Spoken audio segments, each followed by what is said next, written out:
The gathering storm. The fusion drives of the Freedom's Arrow pulsed with energy as humanity's diplomatic flagship approached Nexus Prime, the Celestial Coalition's massive space station. Admiral Elizabeth Hawthorne stood on the bridge, her steel-gray eyes fixed on the structure that looked like a crystalline snowflake suspended against the black void of space. She had led humanity's fleet through countless battles, but this mission of peace felt more dangerous than any combat she had faced. "Admiral, we're receiving docking clearance," announced Lieutenant Miguel Santos from the communications station. "They're directing us to Base 7 Alpha." "Interesting choice," muttered Captain Marcus Chen, the ship's intelligence officer. "That's their most heavily monitored docking facility." Admiral Hawthorne's lips tightened into a thin line. "Take us in, but keep the secondary systems hot. Something feels off about this whole arrangement." In the diplomatic quarters, Ambassador Thomas Rivers adjusted his formal attire while reviewing the mission briefing one final time. His assistant, Sarah Jung, entered carrying the secure tablet.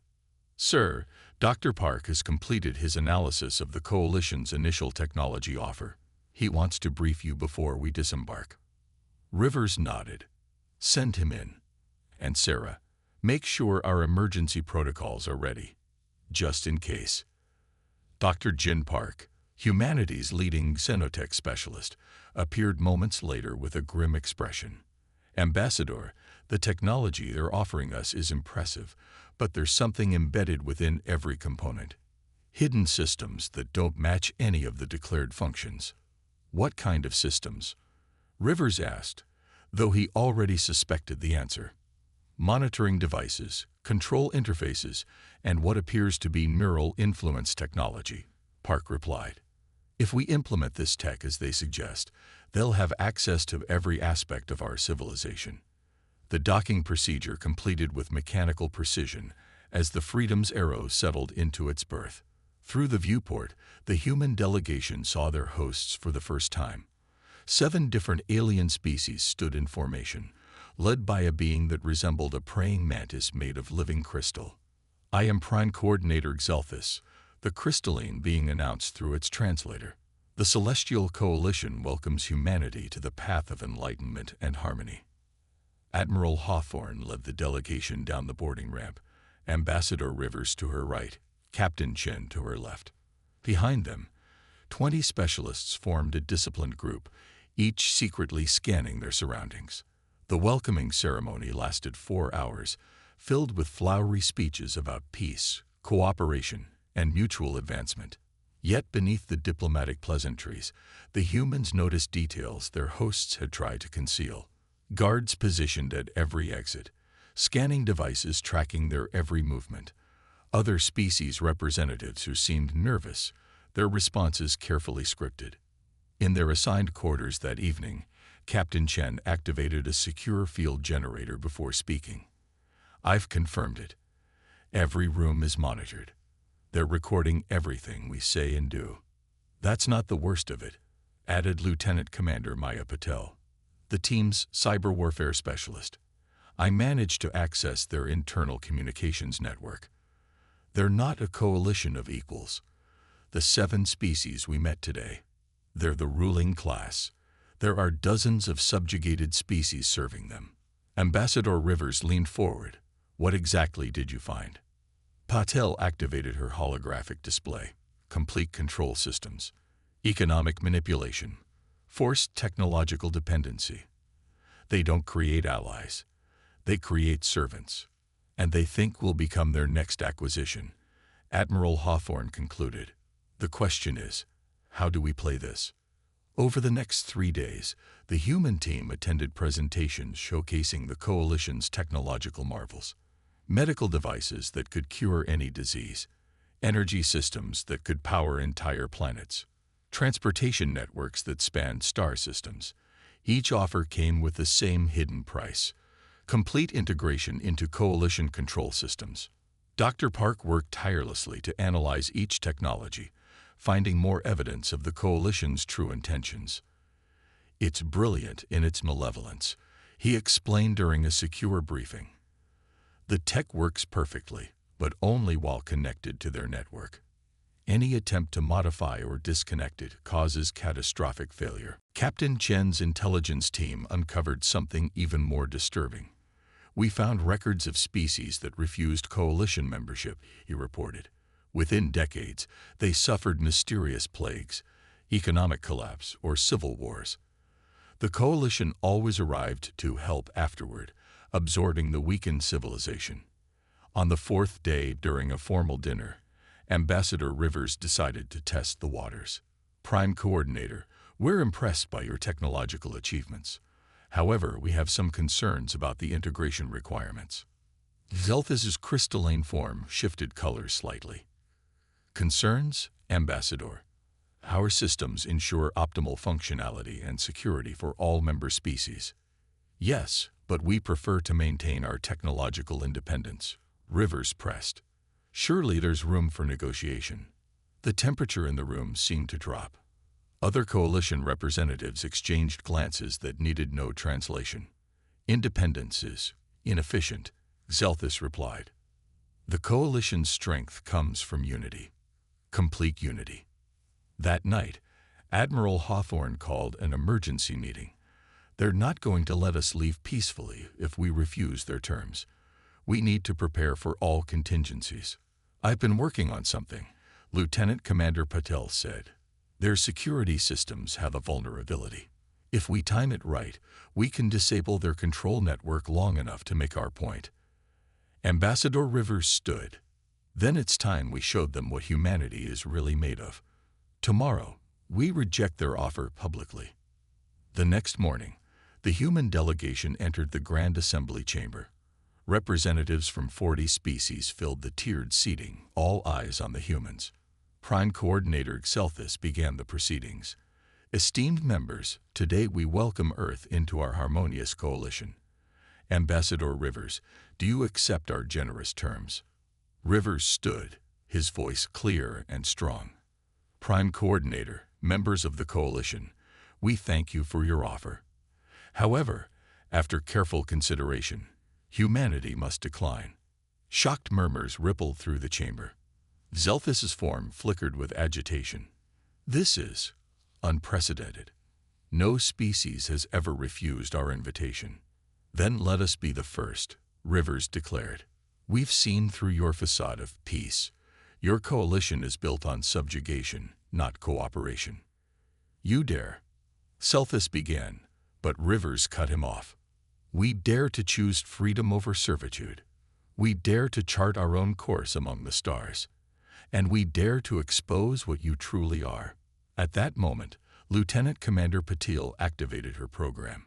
Holographic displays throughout the chamber flickered, showing the evidence the humans had gathered. Records of subjugated species, hidden control systems, the true hierarchy of the coalition. Chaos erupted in the assembly. Some species representatives seemed genuinely shocked, while others appeared grimly resigned. Seize them, Zelthus commanded, but Admiral Hawthorne raised her hand.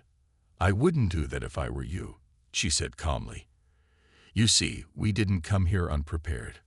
Our ship has been broadcasting everything to the entire station.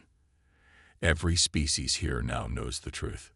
The coalition guards hesitated, looking to their masters for guidance. In that moment of uncertainty, the human delegation began their withdrawal, moving with military precision toward the exits. You will regret this decision, Zelthus warned. The coalition does not forgive defiance. Ambassador Rivers turned at the doorway.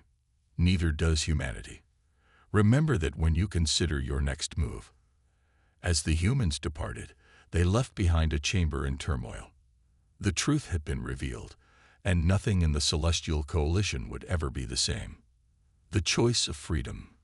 The corridors of Nexus Prime echoed with their footsteps as the human delegation moved swiftly toward their ship. Admiral Hawthorne's military training kept her team in perfect formation, while Ambassador Rivers maintained diplomatic composure despite the growing tension. Behind them, the station's alert systems began to wail. They're initiating lockdown protocols, Captain Chen reported, checking his wrist display. We have 3 minutes before they seal the docking bays. Patel, Status on their control systems. Hawthorne asked without breaking stride. Still disrupted, but they're adapting faster than expected. The cyber specialist replied. I can buy us maybe 5 more minutes of confusion. As they rounded the final corner to their docking bay, they found their path blocked by coalition security forces. 12 guards from different species stood ready, weapons charged but not yet aimed. Stand down, humans, commanded the lead guard, a reptilian Sorathi. Prime Coordinator Xelthis demands your immediate return to the assembly. Admiral Hawthorne stepped forward, her voice carrying the weight of command. We decline the invitation. Now step aside, or explain to your masters why you fired on a diplomatic vessel. The guards shifted uncertainly. They had been trained to intimidate, not to handle defiance from those who showed no fear. Admiral, whispered Dr. Park, I'm detecting energy buildups in their weapons systems. They're preparing to disable our ship. Hawthorne's eyes narrowed. Rivers, it's time for Plan Omega. Ambassador Rivers nodded and activated a small device on his lapel. Attention all coalition forces. This is Ambassador Thomas Rivers of Earth. What you don't know is that we've placed quantum entanglement beacons throughout your station.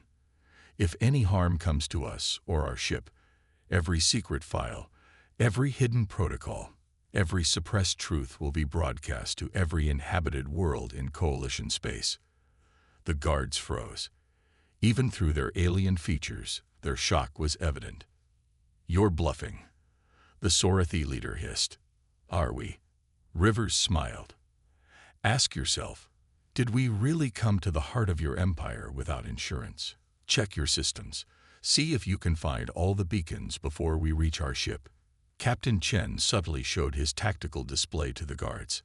Multiple energy signatures pulsed throughout the station's structure. Some were real, most were decoys, but the coalition couldn't tell the difference. The standoff lasted 30 seconds that felt like hours. Finally, the Sorathi commander received a transmission in his earpiece. His scales shifted color in what the humans recognized as frustrated submission. Let them pass, he growled. But know this, humans, you have made powerful enemies today. Better enemies in the light than false friends in the shadows, Admiral Hawthorne replied as they moved past the guards. The Freedom's arrow was already powering up when they reached the docking bay. Chief Engineer Alexandra Volkov had been monitoring the situation and had the ship ready for immediate departure. All systems nominal, Volkov reported as they boarded. But I'm reading massive energy signatures converging on our position. The coalition is bringing their heavy ships. Then let's show them what human engineering can really do, Hawthorne ordered. Initiate the Tesla protocol. As the Freedom's arrow disengaged from the station, space around Nexus Prime began to warp and shimmer. The coalition fleet, arriving to block their escape, suddenly found their targeting systems scrambled and their engines faltering. What is this? Demanded Xelthis from the station's command center. What have they done? The human ship broadcast on all frequencies. Coalition vessels, this is Admiral Hawthorne. What you're experiencing is a taste of human innovation. While you offered us controlled technology, we developed our own. Your dependency on centralized systems is your weakness. The Tesla protocol, named after Earth's legendary inventor, created localized electromagnetic fields that disrupted any technology not specifically shielded against it. The coalition, so confident in their superiority, had never considered such a crude but effective countermeasure. As the Freedom's arrow moved beyond the coalition blockade, Ambassador Rivers opened a channel to the Grand Assembly, where chaos still reigned. Members of the coalition, and those you claim to lead, Rivers announced, humanity came here seeking genuine partnership. Instead, we found digital chains disguised as gifts. We choose to forge our own path among the stars, and we extend an offer to any species that desires true freedom. The transmission reached every corner of the station. In the lower levels among the subjugated species who maintained the coalition's infrastructure, whispers of rebellion began to spread. The humans had shown that defiance was possible. Admiral, Lieutenant Santos called out, We're receiving encrypted messages. Some are from ships in the Coalition fleet, others from the station itself. They're asking how we did it. Hawthorne allowed herself a small smile. The seed is planted. Navigator, set course for the rimward reaches. It's time we built our own coalition, one based on genuine cooperation, not control. As the Freedom's Arrow entered hyperspace, the Celestial Coalition faced its first real crisis in millennia. 3 subordinate species declared independence within hours. Others began secretly negotiating with human representatives. The crystalline towers of Nexus Prime, symbols of absolute control, now stood witness to the beginning of their empire's decline. 6 months later, Earth received delegations from 17 species seeking alliance with humanity. The Terran Free Space Initiative was born, founded on principles of technological sovereignty, mutual respect, and shared advancement. Unlike the Coalition, humanity shared knowledge freely, asking only for reciprocal cooperation in return. Prime Coordinator Zelthus watched from his command center as report after report confirmed the Coalition's weakening grip on power. The humans hadn't just rejected their offer, they had provided an alternative that appealed to the deepest desires of every sentient species, the freedom to choose their own destiny. Perhaps, Zelthus mused to his advisors, we underestimated these humans. They refused our peace, but in doing so, they may have given the galaxy something far more valuable. In the depths of space, the Freedom's Arrow led a growing fleet of allied vessels. Each ship, regardless of origin, flew with its own colors, its own technology, its own identity. Admiral Hawthorne stood on her bridge, watching the stars streak past, knowing that humanity had chosen the harder path, but the right one. Sir, Sarah Jong said to Ambassador Rivers as they reviewed the latest diplomatic communiques, the Coalition is requesting a new round of negotiations. This time, they're offering genuine partnership terms. Rivers leaned back in his chair, considering.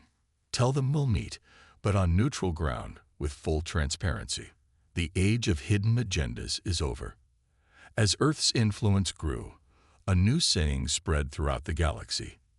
The humans were offered peace, but they chose freedom instead. And in doing so, they gave us all a choice. The galaxy would never be the same. Humanity had not just walked away from false peace, they had walked toward a future where every species could stand as equals, where technology served life rather than controlled it, and where the stars belonged to all who dared to reach for them. The Celestial Coalition learned a valuable lesson that day. True power doesn't come from control, but from the courage to let go. And humanity, the newest players on the galactic stage, had taught the oldest empire that sometimes the greatest strength lies in the simple act of saying no to a bad deal. As the Freedom's Arrow and its allies ventured deeper into uncharted space, they carried with them not just the hopes of humanity, but the dreams of every species yearning to breathe free. The galaxy had offered peace, but humanity chose power, not the power to dominate, but the power to liberate, to inspire, and to lead by example. The stars awaited, and for the first time in eons, they truly belonged to everyone.